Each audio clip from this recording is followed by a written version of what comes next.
प्रेरणादायक कहानी। कबूतर और कौवा प्राचीन भारत में कई बार लोग पक्षियों के आवागमन के लिए घर के आसपास दानों से भरकर टोकरियां लटका रखते थे। राजा के कोषाध्यक्ष के रसोइयों ने भी ऐसा कर रखा था। उन्हीं टोकरियों में से एक में एक कबूतर ने डेरा जमा रखा था, जो रात भर तो उसमें रहता, फिर शाम ढलते ही वापस अपनी टोकरी में लौट आता।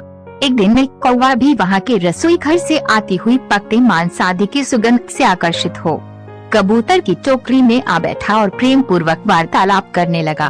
कौवे की चिकनी चुपड़ी बातों में आकर कबूतर ने उसे आतिथ्य प्रदान किया है, किंतु ये चेतावनी भी दी कि रसोई घर से उन्हें कुछ भी नहीं चुराना चाहिए।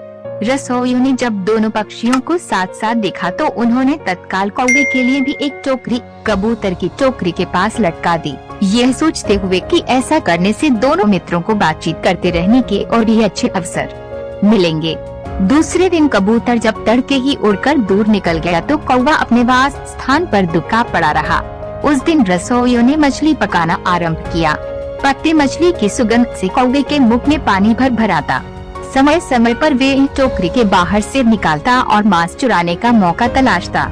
एक बार उसने जब देखा कि रसोई घर के रसोई थोड़ी देर के लिए धूम्रपान के लिए बाहर निकले हुए थे, तब वे उड़ता हुआ नीचे आया और पकते मांस के एक बड़े से टुकड़े पर चोंच मार दी, जिससे हाड़ी के ऊपर रखा करछुल नीचे गिर गया।